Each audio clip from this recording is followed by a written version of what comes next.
Tanguay électronique, en première ligne. On parle de capitale au stade municipal. Pour les fans du junior, on parle des remparts. On manque pas une victoire du rouge et or. À l'esprit sportif, on aime le sport.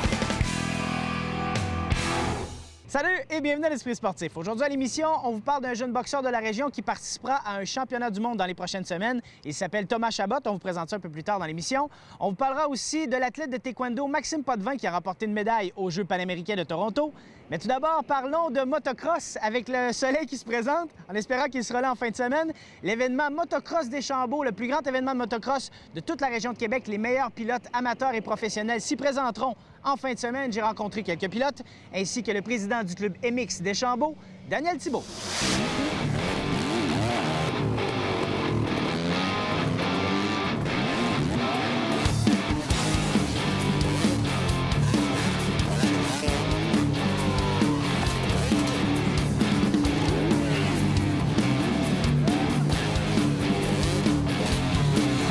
Ce qui nous attend en fin de semaine, regardez, c'est vraiment le plus gros événement de motocross au pays.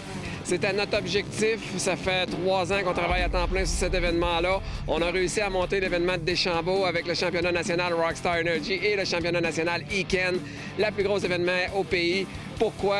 Dû à tous les partenaires qui commanditent l'événement. On a 60 000 $ en prix de présence et de bourse et les nombres records de pilotes. Les gens adorent la piste de Deschambault. L'industrie tripe sur Deschambault.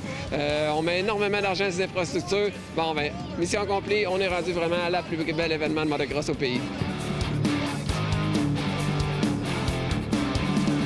L'année passée, on a battu des records au niveau amateur et professionnel tout au long du week-end. Il y a eu plus de 700 coureurs inscrits, puis on espère en avoir encore plus. Puis qu'est-ce qui est le fun avec le circuit de Deschambault, c'est vraiment une combinaison des amateurs, des meilleurs amateurs du Canada au complet, puis ils veulent se faire valoir devant les pros, que toutes les équipes, les écuries, les manufacturiers sont là. Puis c'est pour ça que bien souvent, ils repoussent l'enveloppe un peu pour donner un spectacle. Il y a plusieurs belles pistes au Québec et au Canada, mais ce qui fait la force de Deschambault, c'est les élévations, les montées, les descentes, les virages off-camber, comme qu'on appelle. C'est une piste quand même sécuritaire au niveau des sauts. Le site aussi, le camping, l'effet camping aussi. Les gens aiment l'atmosphère, l'ambiance à Deschambault, là, fait que les stationnements, puis tout ça. Le jeudi soir, c'est les inscriptions. Ensuite, on a la cérémonie de l'ouverture le jeudi soir avec tous les gens de l'industrie qui vont expliquer leur présence, leur prix de participation pour les jeunes. Le vendredi, c'est le week-end.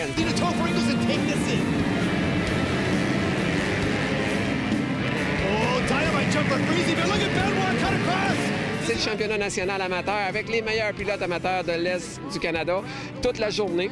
Ensuite, le samedi, c'est encore la même chose. On a les finales de plusieurs catégories dans les amateurs. Le samedi soir, c'est la remise des prix pour les jeunes avec les meilleurs pilotes encore comme toujours. Puis le freestyle show avec Ben Milo avec une orchestre. Bien hâte de participer, puis on va être là 2 jours. Cette année, c'est une nouveauté. On est là le samedi soir et le dimanche. La tournée Rockstar Energy Milan Tour qui s'arrête à Deschambault, une des seules dates dans la région de Québec. La plupart du temps, je suis en Asie, tout ça, donc super content. Puis ça va être tout un spectacle qu'on réserve pour les gens. Ils peuvent s'attendre à des grosses figures, ça c'est sûr. Quelles sont les nouveautés? Qu'est-ce qu'on va voir cette année qu'on n'a pas vu l'année dernière? Bien, on a une section de piste qui est vraiment améliorée. Au niveau des pilotes, ils vont s'en rendre compte. On a quelques obstacles qu'on a changés aussi pour faire... on dit tout le temps qu'une piste de motocross, des fois, ça vient one line, que les pilotes ils ont de la misère à dépasser. Mais là, on a créé des petits obstacles pour réussir à avoir des meilleurs dépassements. Puis, on a amélioré tout ce qui est au niveau de la sécurité, les clôtures. On a déplacé les estrades, les stationnements. On a amélioré beaucoup ça à ce niveau-là. Kevin, tu seras un des hommes à surveiller assurément en fin de semaine. Parle-nous de ta saison jusqu'à maintenant. La saison elle se déroule super bien. On a 6 manches de fait. J'en ai gagné 4 sur 6, donc c'est moi qui ai le meneur au championnat. Puis c'est sûr qu'en fin de semaine, j'ai très hâte. Là, Deschambault, c'est quasiment une course en arrière de chez moi. Fait que comparé à toutes les autres que je fais dans l'année, c'est une course locale pour moi. Puis il va y avoir beaucoup d'amis, puis de famille, tout ça. Fait que c'est sûr que j'ai très hâte.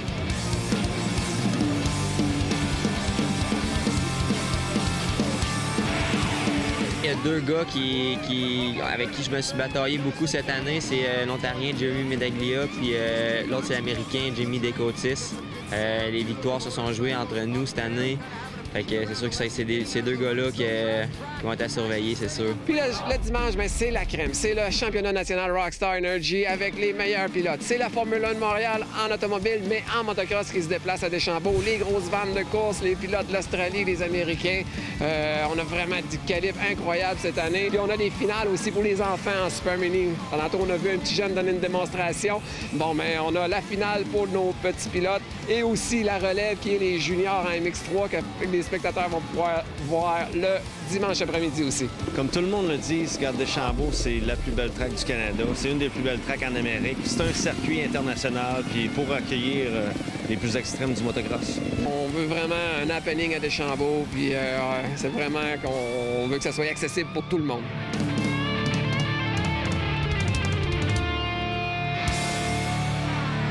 Après la pause à l'Esprit sportif, un jeune boxeur prometteur âgé de seulement 15 ans. On revient dans 3 minutes 30.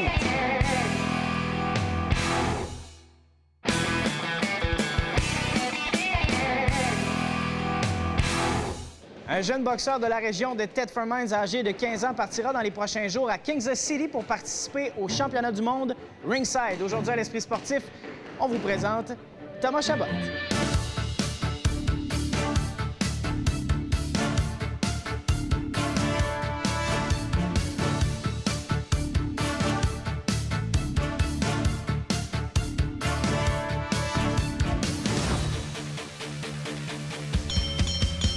Thomas, au tout début, la boxe, ça a commencé comment pour toi? Ça a commencé en 2011, là, lorsque mon père il m'avait fait écouter un film de Rocky. Ça m'a vraiment donné le goût de commencer à m'entraîner. Puis suite à ça, j'y ai bien pensé, puis je me suis dit que ça serait bon pour moi de commencer la boxe, ça m'intéressait. Le film Rocky, il a fallu que quelqu'un lui montre parce que d'après moi, quand c'est sorti, il était pas vieux. Non, il était pas vieux, c'est sûr. J'avais le film à la maison. Puis ça l'avait motivé à s'entraîner beaucoup, Thomas, qui a écouté le film. C'est un film inspirant. J'ai boxé, j'ai fait quelques combats. Je boxais poids lourd. Peut-être ça a inspiré Thomas. C'est pas à cause de mon talent que je l'ai inspiré. Par contre, c'est sûr que Tom il a baigné un peu là-dedans. Mes amis comme Stéphane Lachance, son entraîneur, lui et Steph, il boxe depuis plusieurs années. Il a boxé longtemps. Chez nous, j'avais dit, écoute, Tom, il faudrait que tu fasses un sport. Fait que j'ai dit, écoute, tu peux jouer au hockey, tu peux boxer. Il m'a dit, j'aimerais ça commencer à m'entraîner. Puis Stéphane, c'était mon chum de gars. Fait qu'il a commencé à s'entraîner chez Stéphane. Stéphane, un jour, il me dit, il y a vraiment du talent. Il dit, arrête quoi à faire? J'aimerais ça le faire compétitionner un peu. Je lui ai dit, let's go, allons-y, pourquoi pas. Fait que ça a commencé de même. J'ai vu son premier combat, et effectivement, le jeune a beaucoup de talent, il était sérieux. Et beaucoup de discipline, il s'entraînait fort, il mangeait bien, fait que ça a commencé de même, puis là, on est rendu 44 combats plus tard, puis ça va super bien. Il est très persévérant. C'est un petit gaucher rapide. Disons qu'il a pas mal un background assez intéressant. C'est plus une multitude de choses là, qui fait en sorte là, qu'il est complet. C'est un boxeur complet, il est rapide, il est hargneux, il aime ça aller à la guerre, il aime ça être... c'est disons qu'il est pas mal complet. Puis écoute, il gagnait tout. Il a gagné les gants de bronze. Ces gants de bronze, c'est 5 combats et moins. Il a remporté les gants de bronze. Un mois plus tard, Stéphane, il me dit, habituellement, c'est les gants de bronze, les gants d'argent et les gants dorés. Steph, il dit, écoute, Tom, il a beaucoup de talent. On a gagné les gants de bronze, on va l'essayer pour les gants dorés. On a sauté une étape. Puis il a remporté, un mois plus tard, il a remporté les gants dorés. The winner, Thomas Chabot! Les gants de bronze, 4 gants dorés, les championnats canadiens 2 fois. Puis dans une semaine, on quitte pour Kansas City, les championnats du monde à Ringside. C'est un tournoi commercial. Donc, ça va être une autre belle expérience, là, puis mettre à l'épreuve le talent à Thomas. C'est un gros défi. C'est un défi qui est très intéressant, surtout à son âge. Là, Thomas, il se trouve être deuxième année juvénile, juste avant de passer chez les seniors. C'est un très, très beau défi, mais en même temps, on est conscient de son potentiel, puis on va pas là en tourisme. On part pour 7 jours. C'est une compétition qui dure 4 jours de combat. Ça va être 4 combats. Le niveau de boxe va être extrêmement élevé. C'est des boxeurs de partout, du Mexique, des États-Unis, du Canada. Donc, on veut le faire compétitionner à un très haut niveau. Parce que l'objectif pour nous, à moyen terme, c'est les Olympiques. Donc, on veut le faire boxer à l'international. On va prendre tous les tournois qui nous sont présentés à l'international pour le faire progresser. J'ai toujours réussi les objectifs que je me suis lancés. Puis là, je me lance un objectif, puis c'est de remporter l'or au championnat du monde.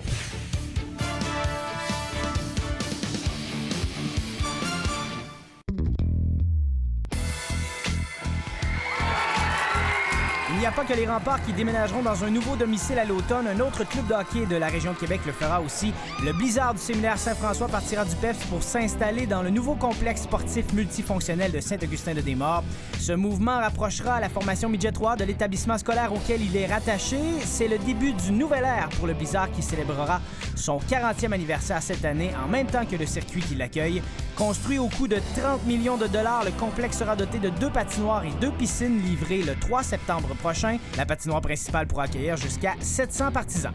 Du même coup, l'entraîneur-chef du Blizzard Midget 3, Brian Liza, dirigera Équipe Québec des moins de 16 ans qui participera au volet international de la Coupe Québec à l'hiver. Liza qui est en ce moment même à Châteauguay à l'entraînement avec les meilleurs jeunes joueurs de la province. L'athlète de Québec en taekwondo, Maxime Potvin, s'est battu en finale des moins de 68 kg aux Jeux panaméricains de Toronto. Opposé au Mexicain Saul Gutiérrez, 41e au classement mondial, Potvin, 23e au monde, a combattu jusqu'à la toute fin mais a dû s'avouer vaincu en prolongation. Bien qu'il visait l'or, le Québécois se réjouit de rapporter la médaille d'argent à la maison. Il avait atteint la première place lors de l'Open de Bolivie le mois dernier dans la catégorie des 74 kilos. Toujours de Québec, le taekwondoïste Marc-André Bergeron revient de son côté avec une médaille de bronze des plus de 80 kilos. L'athlète déclare avoir travaillé très fort pour amener sa première médaille en carrière aux Jeux panaméricains.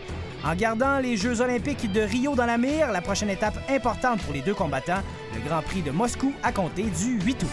Ici Joe Fournier, c'est tout pour l'Esprit sportif. Carl Larouche est de retour lundi. Ciao!